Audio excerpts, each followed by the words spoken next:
어, 다윗이 이렇게 도망 다니고 숨었던 장소들을 이렇게 쭉 추적을 해보는데요. 자, 뭐 10분 전에 하셨으니까 기억하셔야 됩니다. 자, 출발 어디서 했다고요? 네, 가드 이전에부터 가겠습니다. 가드 이전에 미갈에게서 도움을 받고 도망가기 시작하는 그거부터 가면 제일 처음에 사무엘이 있었던 라마로 갑니다. 그리고 나서 요나단과 헤어지고 나서 노브로 갑니다. 높 땅에서 골리앗의 칼을 가지고 가드로 갑니다. 가드에서 미친 채 하다가 어디요? 아둘람으로 갑니다. 아둘람에도 부모가 찾아오니까 모압으로 갑니다. 모압에다 모셔다 두고 요새 마사다로 갑니다. 가시 찾아오니까 다시 헤레스풀로 갑니다. 자, 그리고 이제 오늘의 출발은 그 헤레스풀에서부터 23장을 시작을 합니다. 이치를 좀 기억을 하시라고 말씀드립니다. 자, 헤레스풀에 이제 거하고 있는데 그 순간에 다윗에게 첩보가 들어옵니다. 무슨 첩보냐면 블레셋이 유다 땅을 침범해 들어왔다는 얘기입니다. 그리고 그들이 쳐들어온 땅은 유다 땅 중에서 그일라라는 그 땅으로 쳐들어왔다고 합니다.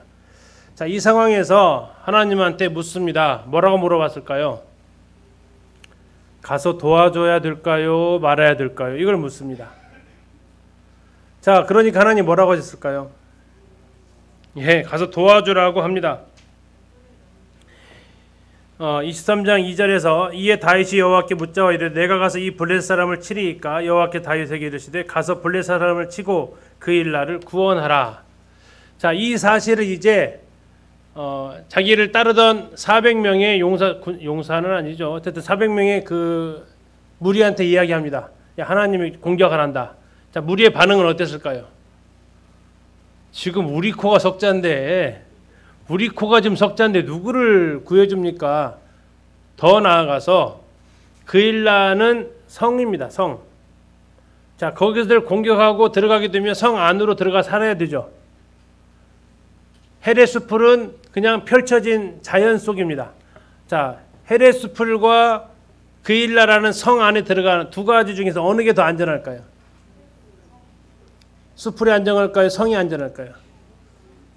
성은 꼼짝없이 갇히게 됩니다. 이제. 그래서 여기를 그일라를 물리치고 그 안에 들어가게 되면 그냥 사울은 공격하기가 아주 쉬워요. 400명이 뿔뿔이 흩어져도 도망다니면 그거 어떻게 찾겠습니까? 근데 딱 모여 살면 일망타진할 수 있죠. 그러니까 군사들이 반대하는 거예요. 안 됩니다. 더군다나 거기는 블레셋 가까운 데로 가는 거예요. 이따 지도에서 확인하겠습니다. 자, 그러니까 하나님 앞에 또 묻습니다. 하나님 어떻게 할까요? 그래도 나가서 싸우라서 구원해 주라고 합니다. 자, 3절 보시면 다윗의 사람들이 그에게 이르되 보소서 우리가 유다에 있기도 두렵거든 하물며 그일라에 가서 블레셋 사람들의 군대를 치는 일이니까. 4절 다윗이 여호와께 다시 묻자온대 여호와께 대답하여 이르시되 일어나 그일라로 내려가라 내가 블레셋 사람들 네 손에 넘기리라 해서 그곳에 가서 구해 줍니다. 자, 그곳에 가서 구해 주면서 이 모습은 마치 무슨 모습입니까? 지금 자기 코가 석자인 사람들이 더하기보다 더 어려운 처지에 있는 사람들을 돕는 이런 형국이죠. 그래서 그들은 누군가의 도움이 필요한 사람들이었음에도 불구하고 이제 뭐 하는 사람들이 됩니까? 돕는, 구원해주는 역할을 그들이 하는 겁니다. 그래서 이 아둘람 공동체라는 그런 특성이 그렇습니다. 환경이 좋아서, 여건이 좋아서, 잘 살아서, 능력이 있어서 누구를 돕는 게 아니고 그런 어려움을 겪어봤기 때문에 그런 어려운 사람들을 돕는. 그래서 이 아둘람이라는 단어는 한국에도 꽤 많이 있습니다. 단체 이름도 많이 있고요. 교회도 아둘람 교회가 꽤 있습니다. 이러한 특성을 가지고 있기 때문에 구성원만 생각하면 좀 깝깝스러운데 그러나 그들이 그러한 이치를 늘 고수한 것이 아니라 그 상황을 넘어서서 이제는 구원자 역할을 했다라는 겁니다. 자, 그일라를 공격해서 블레셋을 물리쳤다라는 이 소문이 누구에게 들어갑니까? 이제 사울한테 들어갑니다. 드디어 왜 큰 전투가 있었으니까요. 뭐 이거 도망 다닐 때와 차원이 다르죠. 큰 전투가 있었으니까 다윗이 블레셋을 물리쳤다는 소식을 들으니까 사울이 바로 군사를 모집해서 어디로요? 이 그일라를 공격하기 위해서 갑니다. 자, 이 첩보가 다시 다윗한테 옵니다. 과연 그일라가 우리를 배신할 건가, 아니면 우리와 하나 되어서 같이 사울을 대항할 건가? 그일라 사람들의 선택은요, 배신한다 했습니다. 하나님께서 야, 그들이 너희들 넘겨줄 거니까, 넘겨준다는 것은 뭐 쉽죠. 성문만 열어줘도 돼요. 뭐 어려운 건 아닙니다. 얼마든지 공격할 때 편해서 잡기 편할 수 있도록 해주면 되는 거니까 넘겨준다. 뭐 해라? 떠나라고 합니다. 자, 잘 살고 있었던 마사다에서 나오라고 하더니 헤레스풀로 가래요. 헤레스풀에서 잘 살고 있었는데 하나님한테 물으니까 그일라 가서 도와주래요. 가서 그일라 도와줘서 선한 일 했는데 배반한대요. 그러면 이제 거기를 떠날 수밖에 없는 거죠. 근데 문제는 뭐냐면 이제 헤레스풀도 숨을 장소가 안 된다는 얘기예요. 왜 안 될까요? 이 근처에 있단 말이에요, 다. 자, 아둘람 있고요. 다음에 헤레스풀에서 아까 마사다에서 헤레스풀로 옮겨왔어요, 이쪽으로. 그리고 바로 옆에 있었던 성읍이 그일라라는 성읍이에요. 자, 그래서 아주 가까이 있기 때문에 이제 더 이상 여기서 숨을 수 있는 여건도 안 된다는 거죠. 아둘람에서 그일라까지가 뭐 이렇게 이 내 5km 내에 다 다닐 수 있는 길이 되니까 아주 가까운 거리죠. 거리 계산하니까 5km 안에 이게 다 해당이 돼서 이제 도망간다는 것은 그일라만 버리는 게 아니라 뭣도 버려야 돼요? 예, 이 헤레스풀의 이 근거지도 버려야 돼요. 그래서 그가 어디로 도망 다녔더니 다시 예, 이제 더 먼 곳으로 도망 다니게 됩니다. 십광야라는 곳으로 갑니다. 십광야. 이 십광야는 헤브론에서 밑으로 내려가야 됩니다. 이게 그들의 장소가 많이 옮겨지게 됩니다. 이따 지도를 통해 다시 한번 확인을 하겠습니다. 자, 이 십광야에 있다라는 소식을 듣고 23장 15절부터 나오는데요. 이때 누가 다윗을 찾아오냐면 요나단이 다윗을 찾아오게 됩니다. 참 다윗의 처지가 슬프죠. 안전한 요새도 잊지 말라고 그러지. 가서 도와줬는데 배반당하지. 아마 배반당하고 나왔을 때 그 다윗을 따르는 그 400명의 그 소리는 어땠을 것 같으세요? 거 봐요, 오지 말라고 했잖아요. 우리가 이게 뭐가 우리가 하면서 아마 불평이 입 한 자씩 나오지 않았을까 싶어요. 그 얘기를 다 듣고 와야 되죠. 자, 아마 낙담에 있었을 것 같은 이 다윗에게 찾아온 정말 얼음냉수 같은 사람 요나단이었습니다. 자, 요나단이 와가지고 다윗을 위로해 줍니다. 17절, 23장 17절입니다. 곧 요나단이 그에게 이르기를 두려워하지 말라. 내 아버지 사울의 손이 너에게 미치지 못할 것이요. 너는 이스라엘 뭐가 되고요? 왕이 되고.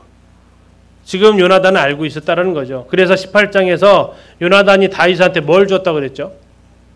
겉옷을 넘겨줬다고 그랬습니다. 이 요나단은 알았던 겁니다. 자, 그러면서 위로를 받았는데 이것도 잠시 이 십광야에 있는 사람들의 성향은 친정부 성향이었어요. 친사울 성향이었던 겁니다. 왜 그러냐면 한번 호되게 지금 당했잖아요. 첩보를 안 알려준다고. 다윗이 도망가는데도 한 번도 안 알려준다고 사울이 모아놓고 호통 한번 쳐가지고 도액이 고자질하는 그런 사건이 있어서 그랬는지 몰라도 이 십광야에 있었던 이 사람들이 특별히 다윗을 아주 일러바치게 됩니다. 그래서 다윗이 여기 있다가라는 소식을 기브아에 있었던 사울한테 알려주게 되고 사울은 군대를 모집해서 다윗을 공격하러 옵니다. 그런데 하나님께서 이때 도와주시는 것이 이때 마침 무슨 일이 벌어지냐면 블레셋이 이스라엘을 쳐들어와요. 왜 쳐들어왔을까요? 다윗이 한 건 했잖아요. 방금 전에. 했죠? 무슨 했죠? 그일라에서 블레셋 한번 격투했잖아요. 그러니까 뭐 블레셋 입장에서는 이거 뭐 당연히 이스라엘 다시 공격을 했겠죠. 그쪽을 쳐들어온 거예요. 그러니까 지금 다 잡을 상황까지 갔는데 블레셋이 적군이 쳐들어왔다고 하니까 사울이 어떻게 하겠어요? 예, 군대를 물려서 이제 더 급한 블레셋을 막으러 가는 겁니다. 이게 거의 죽을 뻔했는데 하나님께서 블레셋을 이용해서 사울의 군대를 그쪽으로 빼게 하시게 되고 그래서 그 이름이 셀라 하마느곳이라는 이름을 불려지게 됩니다. 23장 28절입니다. 셀라 하마누고 찾으셨어요? 이에 사울이 다윗 뒤쪽 길을 그치고 돌아와 블레셋 사람들이 치러 갔으므로 그곳을 셀라 하마 느곳이라 칭하니라. 무슨 뜻이래요? 분리하는 바위라는 뜻을 가지고 있어요. 분리하는 바위. 자, 누가 누구랑 이렇게 분리됐어요? 사울과 다윗이 분리됐어요. 자, 그러면서 다윗은 여기 있다가는 죽겠다 해가지고 다시 어디로 갑니까? 엔게디로 찾아가게 됩니다. 그 유명한 엔게디 사건이 그래서 일어나는 겁니다. 자, 다시 지도로 확인을 해볼게요. 자, 아둘람에 있다가 모압 갔고 모압 갔다가 마사다 갔다가 헤레스폴로 갔었어요. 그렇죠? 헤레스폴이 있다가 누구를 도와주러 갔어요? 그일라를 도와주러 갔어요. 그리고 그일라 사람들이 배반한다고 하니까 이제 어디로 갔다고요? 예, 십광야로 이렇게 내려갔다고요. 얼마 정도 거리가 될 것 같으세요? 대략 거리가 직선 거리로 한 20km 정도 됩니다. 자, 이 위치가 지금 다 이게 유다 땅입니다. 유다 지파가 차지했던 땅이에요. 사해바다 옆에 있고. 자, 그런데 특성상은 잘 보시면 지도에 있는 색깔을 한번 보세요. 자, 이렇게 좀 여기가 나무가 있을 것 같으세요? 여기가 있을 것 같으세요? 1번, 2번? 1번이 있죠. 그래도 여기는 이제 완전히 광야입니다. 광야.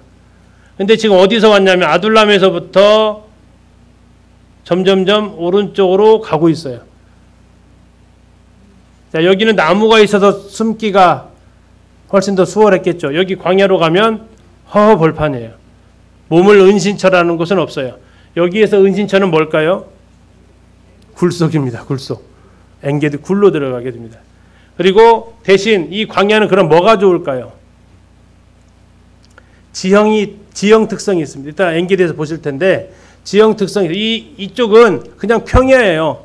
그래서 달리면 금방 쫓길 수 있어요. 근데 여기는 이 골짜기가 많아요. 이 엔게디 상황에서 보겠습니다.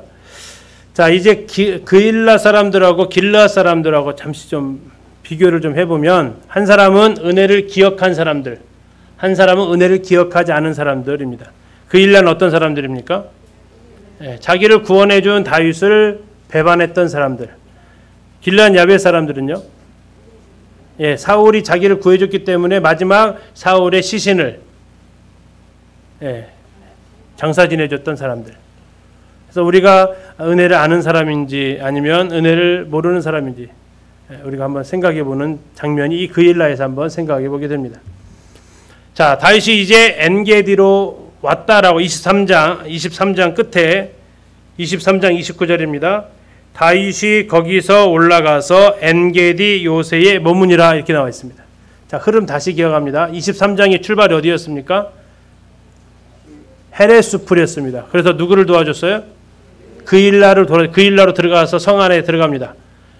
사울이 온다고 하니까 다시 어디로 도망가요? 십광야로 갑니다. 거기 있다는 소식을 또 들통이 나니까 군대가 오니까 이번 어디로 왔어요? 엔게디로 왔습니다. 자, 여기 또 흐름을 또 한번 기억을 해주시고 지금 있는 곳은 엔게디입니다. 24장의 장소는 엔게디다라고 기억하시면 되겠습니다. 다윗이 엔게디 광야에 있다는 소식을 또 듣습니다. 자, 엔게디의 뜻은 에는 샘이라는 뜻을 가지고 있습니다. 샘. 에는 샘이고 게디가 들염소 새끼라는 뜻을 가지고 있어서 들염소 새끼의 샘이다라는 뜻을 가지고 있습니다.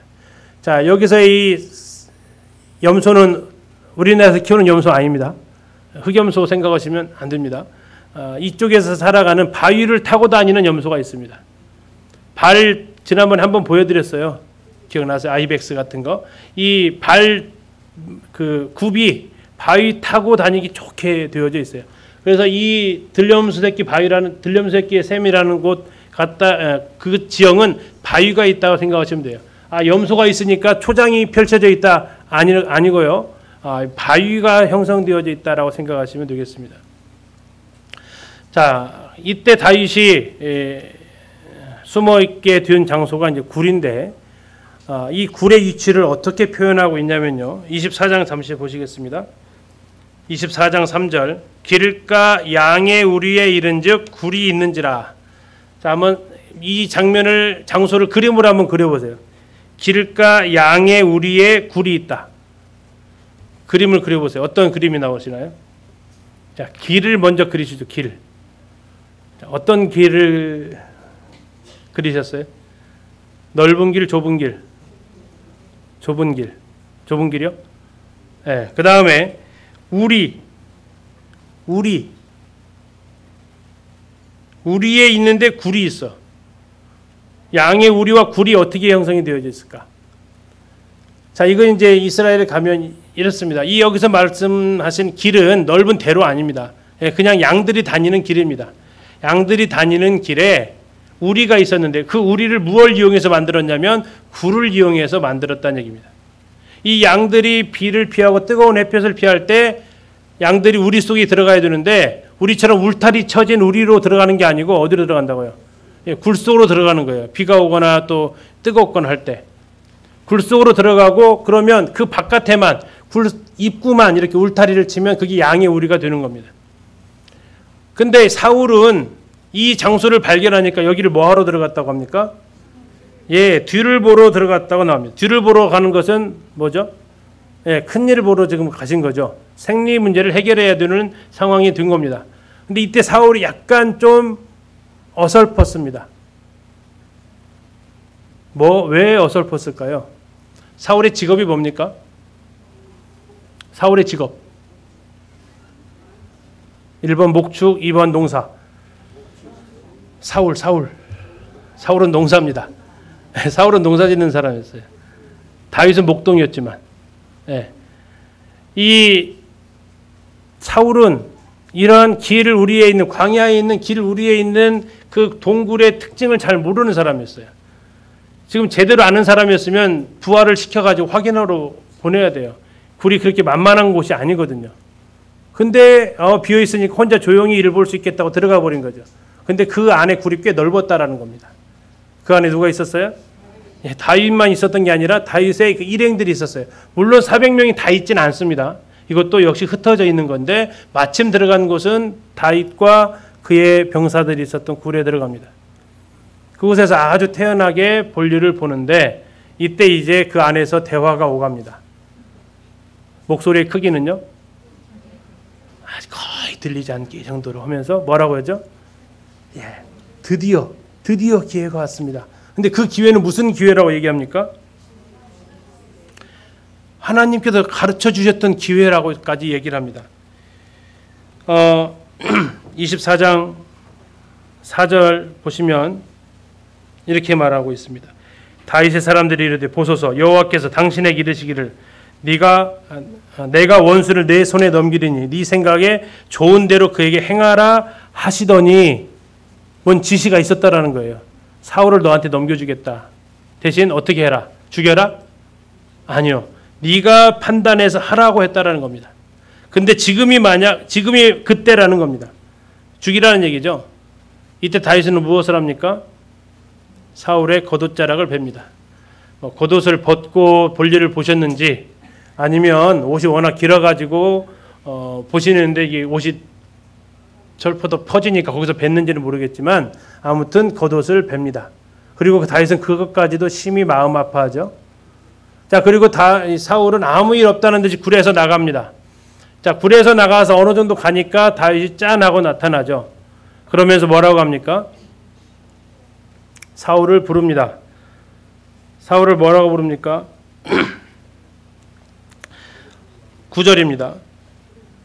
다윗이 사울에게 이르되 보소서 다윗이 왕을 헤아려 한다고 하는 사람들의 말을 왕은 어찌하여 들으십니까? 오늘 여호와께서 굴에서 왕을 내 손에 넘기신 것을 왕이 아셨을 겁니다. 뭘로 알 수 있어요? 옷자락을 내가 비웠습니다 라는 거죠. 자, 근데 이 옷자락을 뱉는데도 왜 이렇게 다윗은 마음이 아파했을까요? 그 옷자락이 어떤 옷자락이로 나옵니까? 예, 사울의 겉옷자락이라고 4절 끝에 나와요. 그렇죠? 자, 지난번에 겉옷에 대해서 한번 말씀을 드렸어요. 겉옷은 무슨 뜻을 가지고 있다고요? 이걸 넘겨주는 의미를 가지고 있다고 했어요. 요나단이 다윗한테 겉옷을 벗어주고 엘리야의 겉옷을 엘리사가 취하고 이런 과정을 통해서 이 겉옷은 이렇게 넘어가는 것을 가리키는데 잘라진 건요.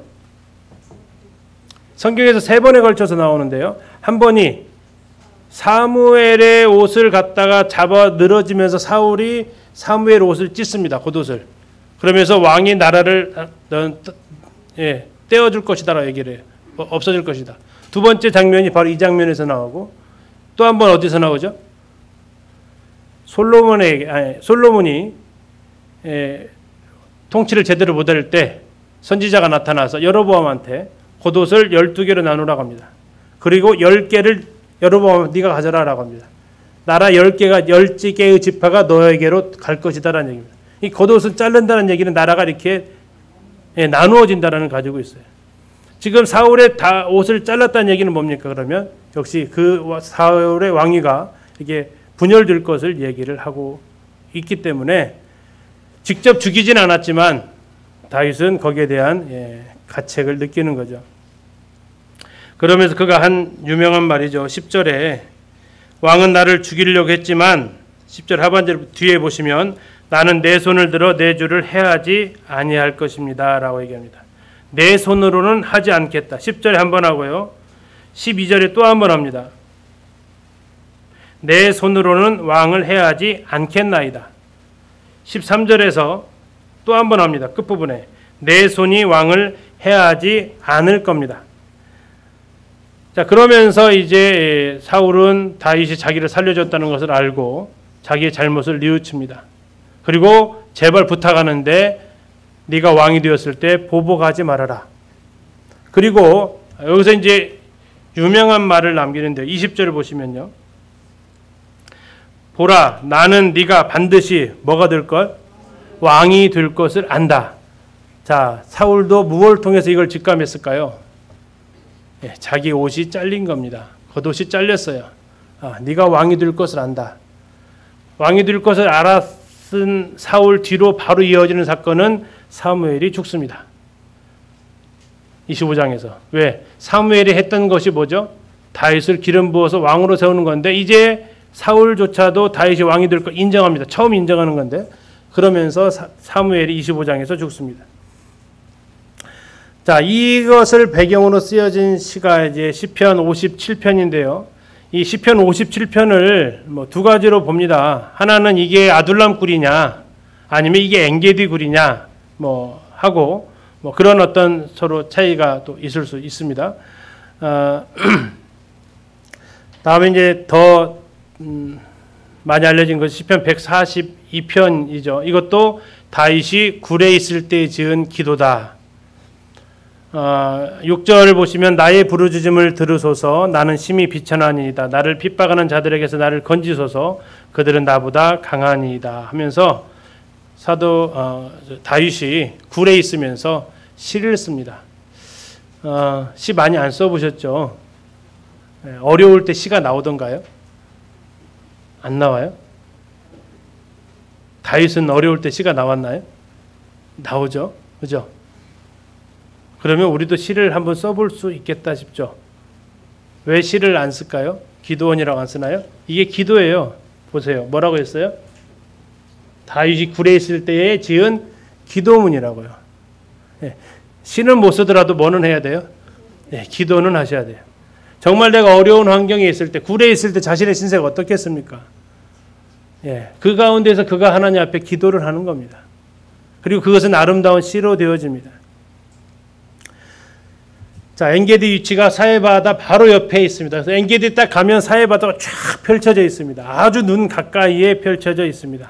지금도 3000년 지났는데 지금도 엔게디입니다. 성경에서 이 지명이 3000년 지났는데도 그대로 띄고 있다는 것은 가서 보게 되면 그냥 그 자체로 감동입니다. 3000년 됐는데 지명이 그냥 엔게디예요, 현존이. 자, 엔게디는 성전에서 사용되는 포도주의 생산지 역할을 했고요. 역대하에서는 이 엔게디를 하사손다말이라고 부릅니다. 엔게디의 또 다른 이름입니다. 하사손다말. 종려나무의 집산지다라고 불려지는데요. 엔게디가 어떻게 생겼는지 한번 드론으로 구경 한번 해보겠습니다.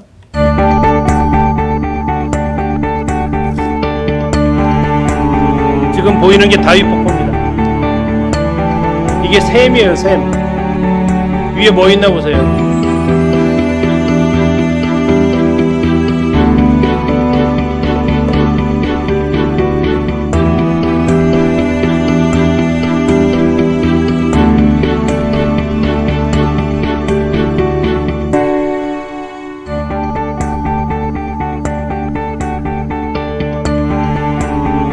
지금 보이는 데가 사해바다입니다.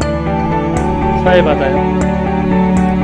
지금 폭포물이 쭉 내려가면서 이렇게 지금 나무들이 이렇게 자라고 있는 걸 볼 수 있고요. 사해바다가 이렇게 펼쳐져 있습니다. 자, 그러면 아까 그 샘은 민물일까요? 짠물일까요? 민물이에요. 사해바다가 바로 붙어 있는데요. 조금만 가면은 다 바닷물이거든요. 정말 쓴 바닷물. 근데 여기는 마실 수 있는 민물이에요. 그리고 그 사이는 경계는 정말 얼마 안 되고요. 근데 문제는 이게 샘인데 3,000년 이상 계속 물이 나와요. 1년 12달 내내 저런 물이 나오는데요. 가서 보면 놀랄 수밖에 없어요. 여기도 강수량이 50mm 미만이에요. 비가 50mm 정도밖에 안 와요. 그런데도 저렇게 되어 있어요. 자, 엔게디에 2012년도에 가서 찍었던 사진인데요. 이게 뭐라고요? 네, 이게 보이죠 지금? 이게 들렴소라는 겁니다. 들렴소를 잠시 구경 한번 해보실까요? 보이세요? 저기 게디가 있네요. 저기 엄청난 대로 할렐루야. 이렇게 많이 보이는 것은 처음입니다. 네, 많죠. 이게 게디거든요. 이게 게디라는 것은 게디. 바로 사슴의 샘이라는 건데 시편 42편에 나오는 것처럼 목마른 사슴처럼 내 영혼이 주를 찾기에 갈급하나이다. 바로 우리가 그것을 보기 위하여 그것을 느끼기 위해서 왔는데 정말 기적처럼 이렇게 많은 게디들을 보는 건 처음이네요. 이 게디 어디서 왔을까요? 이스라엘 정부에서 풀어놓은 겁니다. 자연산 아니고 국립공원 되면서 그도 엔게디인데 들렴소는 있어야 되니까 정부에서 풀어놓은 염소 새끼들입니다. 자, 이게 혹시 무슨 동물인지 아세요? 이게 혹시 우리나라에 있나요, 이거요? 거의 못 보셨죠? 사반이에요, 사반. 사반 어디서 혹시 성경에 나와요? 잠언에서 나오죠. 잠언에서 나옵니다. 또 레위기에서도 나옵니다. 자, 문제 냅니다. 먹을 수 있을까요, 없을까요? 먹을 수 있을까요, 없을까요? 자, 먹으려면 색임질 해야 되고 굽이 갈라져야 돼요. 자, 어떻게 좀 색임질하게 생겼어요? 색임질 해요. 근데 왜 못 먹냐면요. 굽이 안 갈라졌어요. 이 색임질을 하는데 굽이 안 갈라졌어요. 사반이. 정말 안 갈라졌는가 한번 볼까요? 발톱이에요. 이게 발이에요. 갈라지지 않았어요. 그래서 부정한 음식입니다. 근데 갔더니 여기 2012년도에 찍은 사진인데요. 거기에 사반이 있더라고요. 그리고 가서 보면 엔게디에 서식하는 광야에 서식하는 이런 맹수들이 있습니다. 맹수 보이시죠? 이런 맹수들이 있어서 새들도 있고 그 광야에 아마 엔게디이기 때문에 여우 같은 것도 이렇게 있고요. 다음에 하이에나 같은 것도 있고 도마뱀도 있고요. 자칼 같은 것도 이렇게 있습니다. 새들도 이렇게 많이 이렇게 있습니다. 그래서 이곳에 샘이 있고 물이 있기 때문에 아마 이런 동물들이 서식을 하고 있는 것 같습니다. 다음에 이제 이 장소는 물론 아닙니다. 다윗과 사울의 만남의 장소인데 그래도 가장 접근할 수 있는 장소고 이해할 수는 있습니다.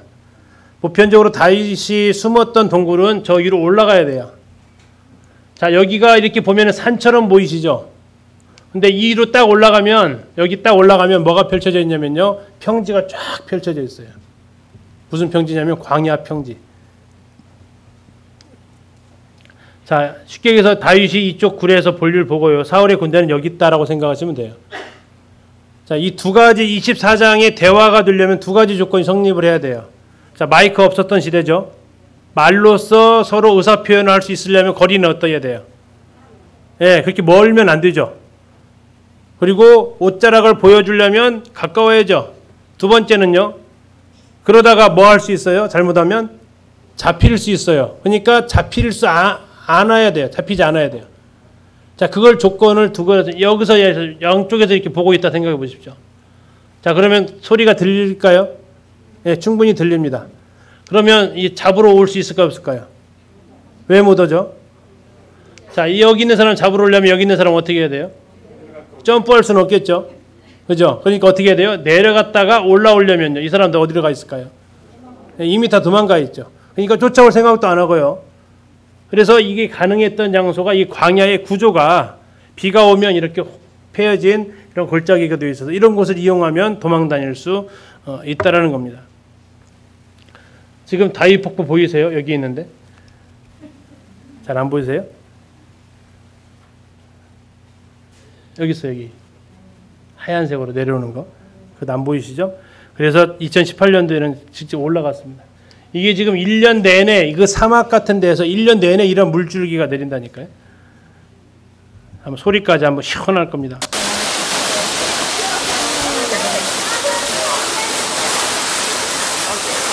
저 많은 물이요. 저 광야에서 계속 흘러내립니다. 계속.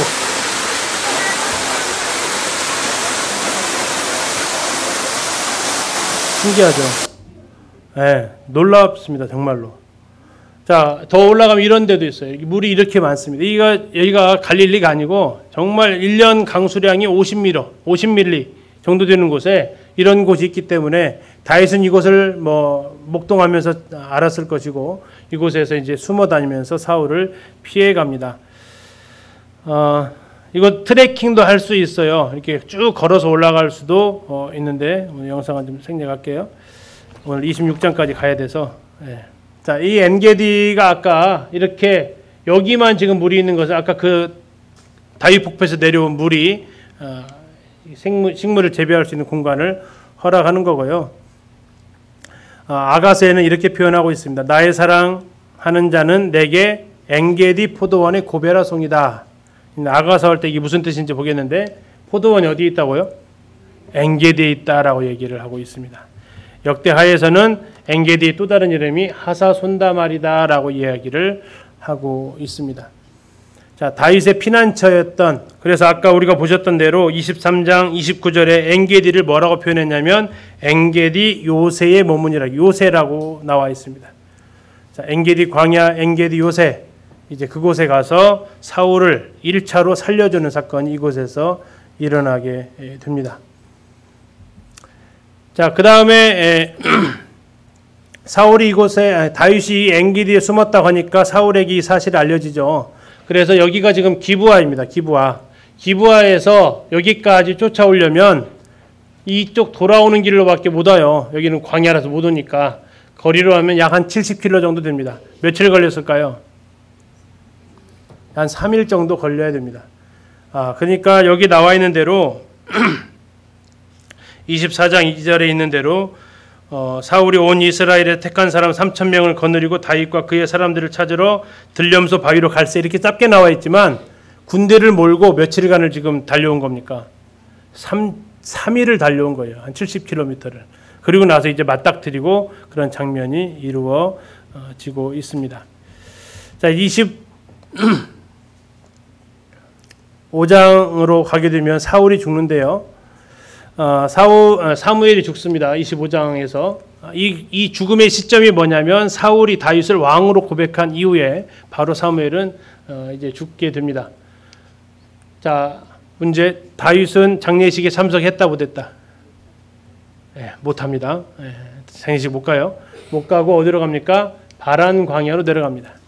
바란 광야로 내려가는데 아마도 광야로 내려간 이유는 돌아가야 되는 길 때문에 그렇습니다. 그 엔길이 올라갈 수 있는 것은 아니기 때문에. 자, 그리고 이제 그가 도착한 곳은 나발과 갈멜이라는 곳에 갑니다. 혹시 갈멜 하면 뭐가 떠오르세요? 갈멜. 엘리야가 활동했던 지역은 여기 갈멜 아닙니다. 거기는 갈멜산입니다. 여기 갈멜은 사울을 떠오르게 합니다. 사울이 아말렉을 물리치고 이 갈멜에 와서 한 행동이 있습니다. 뭐였을까요? 여기 있습니다. 사울이 기념비를 세웁니다. 사울이 기념비를 세웠던 장소가 이 갈멜인데요. 잘한 거죠? 아니, 잘한 거예요? 잘못한 거예요? 잘못한 거죠. 자기를 위해서 기념비 세웠으니까 하나님 이기겠는데. 근데 사울과 똑같은 행동을 여기서 하는 사람이 또 있다는 얘기죠. 그게 누구라고요? 그게 나발이라는 사람이었다는 겁니다. 이 갈멜에서 두 어리석은 행동을 하는데 하나는 사울이 했고 기념비 세우면서 또 하나는 나발이라는 이 사람이 어리석은 자라는 이름을 뜻을 가지고 있는 이 사람이 여기에서 또 죽을 일을 하죠. 자, 이 다윗은 바란 광야를 거쳐서 갈멜, 마온 이쪽으로 갑니다. 일단 지도에서 위치는 확인하도록 할게요. 자, 이곳에 가서 이 나발이라는 사람이 굉장히 부자입니다. 뭐 양이 한 3,000마리, 염소 1,000마리 되니까 엄청난 부자죠. 그 사람이 양털을 깎는데요. 자, 양털 깎는 날 언제 양털을 깎을까요? 양털이 길었을 때요? 언제에서 언제로 넘어갈 때? 자, 문제는 1번 건기에서 우기로 갈 때, 2번 우기에서 건기로 갈 때. 어디서 어디로요? 자, 양털이 있으면 더워요, 추워요? 많이 덥죠. 그러면 언제를 보내려야 돼요? 깎아야. 건기를 보내려면 깎아줘야 돼요. 그렇죠? 그러니까 우기에서 건기로 넘어갈 때 깎아줘요. 겨울철에는 좀 있어야 따뜻하잖아요. 그렇죠? 그래서 우기 때는 깎지 않고 건기로 넘어가는 그 시점. 그러니까 약 4월 이쪽 저쪽. 이때 이제 양털을 깎아줍니다. 아무 때나 깎는 게 아니고, 왜냐하면 좀 깎아줘야 시원하게 보내니까. 자, 그 양털을 깎는 날에 소년을 보내서 우리가 너희들 지켜줬으니까 우리 먹을 것 좀 달라고 얘기를 합니다. 그랬더니 이 나발의 반응이 어떤 반응입니까? 그냥 못 줘만 해도 괜찮은데 다윗을 모욕을 합니다. 다윗을 뭐라고 모욕을 합니까? 자, 25장 7절 8절 9절 쭉 나오는데요. 자, 나발이 한 말이 10절에 나와 있습니다. 10절입니다. 나발이 다윗의 사환들에게 대답하여 이르되 다윗은 누구며 이새의 아들은 누구냐? 다윗은 누구며 이새의 아들은 누구냐? 자, 지금 이새의 아들이라는 것도 알려준 적도 없는데 이새의 아들이라 얘기하고 있어요. 이 좋은 표현 같아요? 아니면 안 좋은 표현 같아요? 안 좋은 표현이에요. 다윗을 무시하는 표현이에요. 자, 1번은 무시했어요. 두 번째는 뭐냐면 그 뒤에 뭐라고 하고 있습니까? 요즘에 각기 주인에게서 억지로 떠나는 종이 많도다. 누구란 얘기예요? 다윗은 너는 지금 누구란 얘기예요? 억지로 주인은 누굴까요? 그럼 사울에게서 도망친 놈이 많더라 하는데 지금 네가 그런 놈이구나 라고 지금 얘기하는 거죠. 실컷 자기를 지켜주면서 양떼를 보호해주고 했는데, 자, 이스라엘 그 양떼를 치는 사람들 싹군 목자 이렇게 나오죠.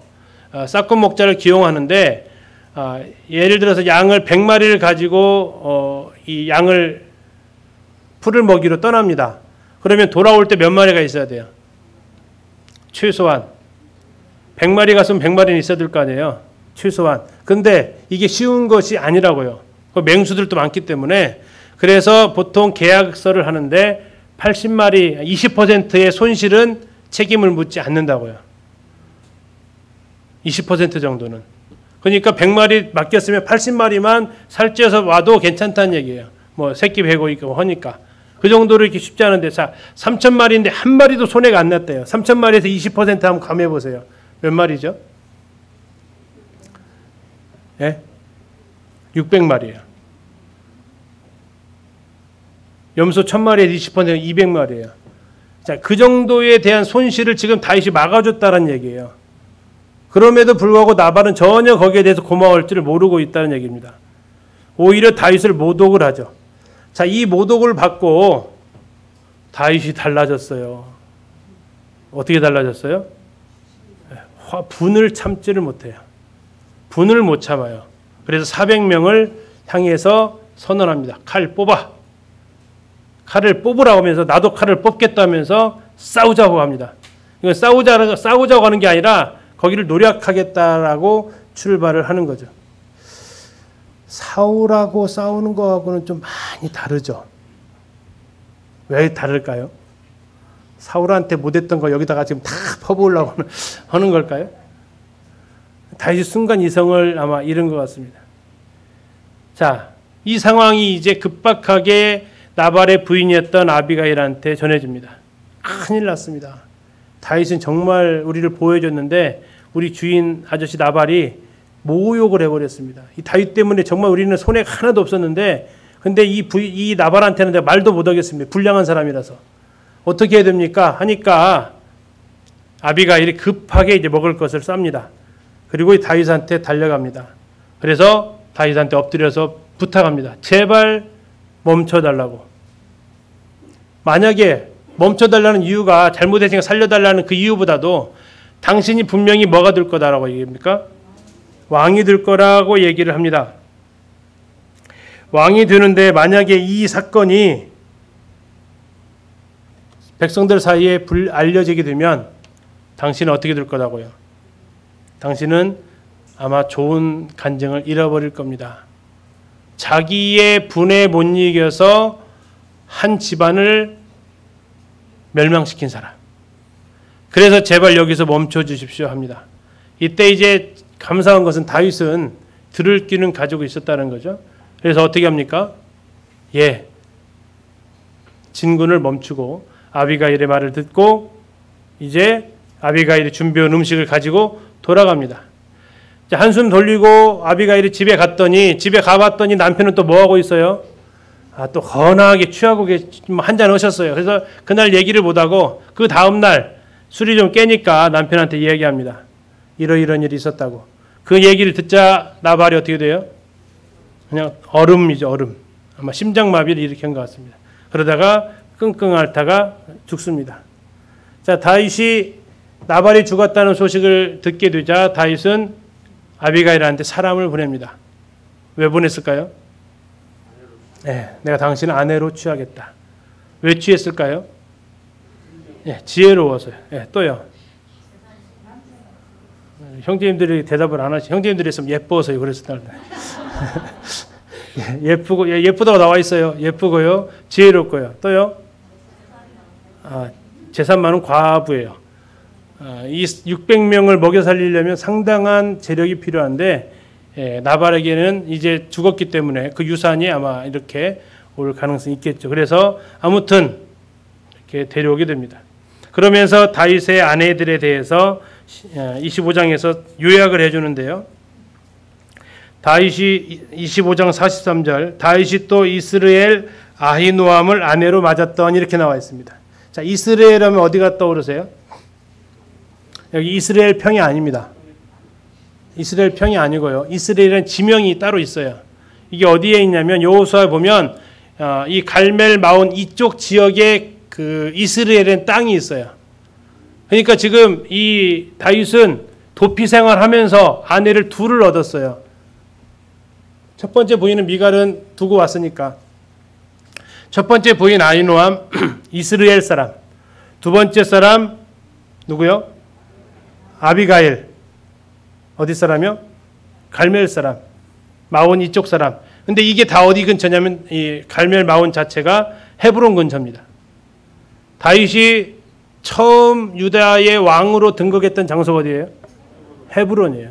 다시 말하면 그쪽에서 이미 지금 다윗은 영향력 있던 사람들을 아내로 지금 얻고 있는 모습을 이 단어들이 지금 보여주고 있는 거예요. 여기 있는 이스라엘은 북쪽에 있는 이스라엘 평야에 있는 이스라엘이 아니고 여호수아 15장 55절 56절 보면 이쪽 헤브론 근처의 성읍을 언급하면서 이스라엘이 나와요. 거기에 있었던 사람, 그래서 헤브론 근처에 있었던 두 여인을 아내로 맞이하게 됩니다. 자, 아까 엔게디에서 사울을 살려주고 사무엘이 죽자 다윗은 바란 광야로 갔다고 나옵니다. 이거 쭉 가면 이제 바란 광야 나오는데요. 그리고 있다가 어디로 올라갔냐면 이쪽 마온과 갈멜로 갑니다. 갈멜이 좀 제대로 확대해서 잠시 좀 보면요. 여기가 지금 헤브론입니다. 이거 헤브론. 헤브론에서 한 20여 킬로 타고 오면 갈멜에 도착합니다. 갈멜에서 한 4, 5킬로 정도 더 가면 마온이라는 데가 있습니다. 이 갈멜 마온에서 지금 마온 사람 나발, 갈멜 사람 아비가일, 한 동네에서 결혼한 거예요. 그래서 여기에서 헤브론 근처에서 다윗은 2명의 아내를 얻게 된다라는 것이 이제 25장에서 말해주고자 하는 겁니다.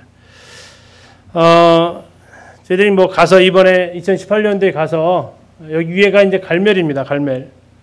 지금도 갈멜 그대로 있습니다. 갈멜 영어로. 예. 다음에 마온도 영어 이정표로 그대로 있었습니다. 예. 마온. 이렇게 현재 3,000년 지났는데 이 마을 이름이 그대로 현재 존재하고 있고요. 영상 그냥 볼게요. 넘어가겠습니다. 지금 이게 마온입니다. 마온. 누가 보이셔야 돼요? 나발. 그리고 지켜주고 있는 다윗. 이런 데서 푸른 초장 아닙니다. 자, 양 3,000마리 살만한가요?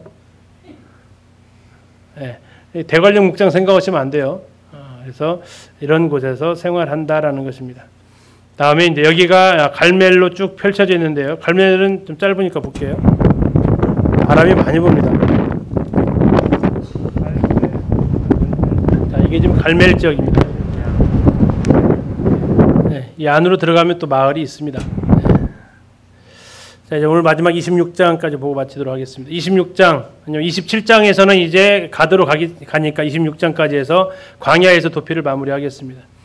사울이 다시 십광야가 어디 있냐면, 자, 순서가 어떻게 되냐면요. 헤브론, 그 밑으로 쭉 내려오면 그 다음에 내려오면 갈멜, 그 다음에 내려오면 마온, 이렇게 되어 있어요. 이게 갈멜, 마온은 거의 붙어져 있어요. 여기서 쭉 얘기를 하면 이쪽에 있는 노송동이 예를 들어서 10이다. 그러면 저쪽 경운동 좀 더 가겠네. 예, 한 완산동 정도 가면 어디 나온다고요? 갈멜 나와요. 그러다 저기 효자동 정도 가면 마온이 나온다고요. 아주 가까운 지역에 있는 거리라고요. 자, 십광야에서 다윗이 숨었다는 정보를 듣고 또 쫓아옵니다. 자, 그런데 이 거리가 만만치 않습니다. 자, 이때 다윗이 아비새하고 함께 사울의 진영으로 들어가는데요. 진영에서는 무슨 일이 벌어지고 있어요? 쿨쿨 자고 있어요. 왜 잤을까요? 자, 이 거리가 이 정도 돼요. 자, 기브아에서 여기 헤브론까지 쫓아와야 돼요. 거리가 얼마나 된다까요? 한 40km 정도 돼요. 그러니까 이들이 다윗을 잡으러 굉장히 왔겠죠. 자, 이 길을 왔으면은 현재 심신의 상태는요. 굉장히 피곤하죠. 그러니까 골아 떨어졌어요. 골아 떨어졌는데 여기서 하나님 한 번 더 먹여서 하나님이 깊이 잠들게 하셨대요. 12절에 보시겠습니다. 26장 12절. 다윗이 사울의 머리 곁에서 창과 물병을 가지고 떠나가되 아무도 보거나 눈치채지 못하고 깨어있는 사람도 없었으니 이는 여호와께서 그들을 깊이 잠들게 하셨으므로. 자, 여호와께서 깊이 잠들게 하셨대요. 자, 깊이 잠들었던 사람이 3명이 있어요. 성경에서. 제일 첫 번째 깊이 잠들었던 사람 아담입니다. 아담. 두 번째 깊이 잠들었던 사람이 창세기에서 아브라함이 그 횃불 언약할 때 깊이 잠이 들어요. 그리고 세 번째 깊이 잠든 사람 사울. 근데 이 아담하고 아브라함은 자기들을 위해서 깊이 잠들게 하셨는데 이 상황은요. 다윗을 위해서 사울을 아예 재워버리셨어요. 똑같은 단어가 쓰였습니다. 깊이 잠들게 했다라는 단어가.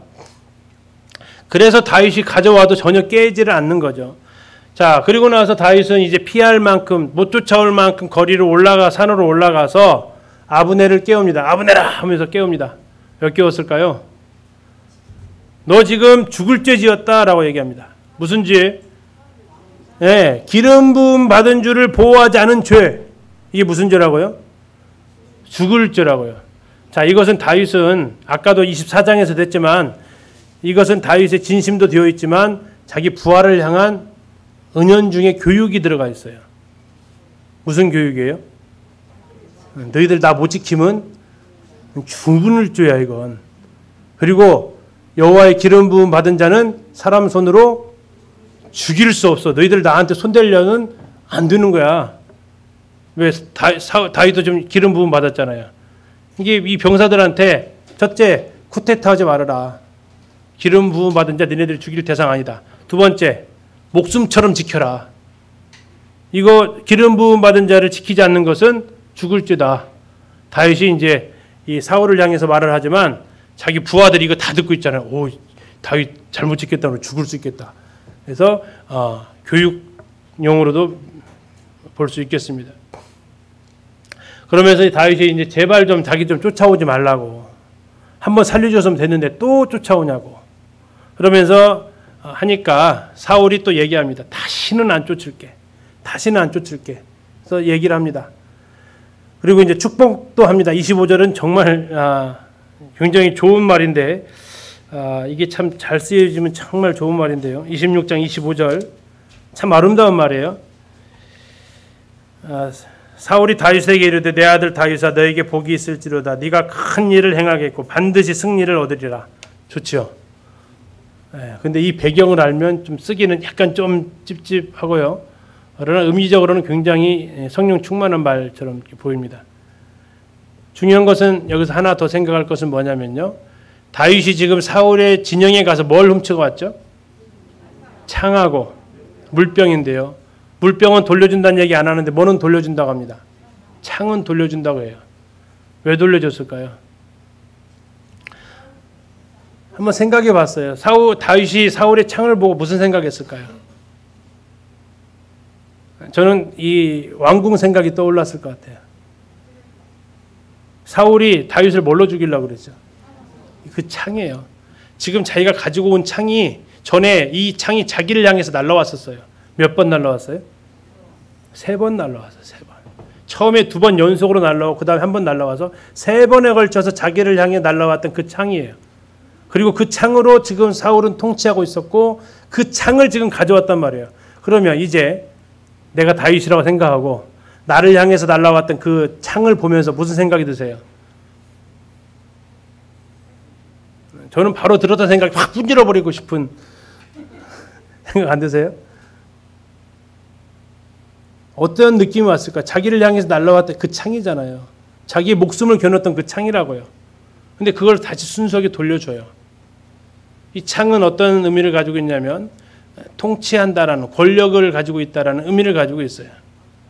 그런데 이걸 다시 돌려주는 거예요. 사울한테 뭐 하라고요? 당신이 통치하라고요. 2가지 의미가 있어요. 하나는 언제든지 그 통치권은 나한테 올 수 있다라는 겁니다. 또 하나는요. 무슨 의미를 가지고 있을까요? 나는 내 손으로 당신의 통치권을 빼앗지는 않겠다라는 얘기입니다. 하나님께서 넘겨주시면 넘겨줬지. 그거 가지고 가면 통치권을 빼앗는 거예요.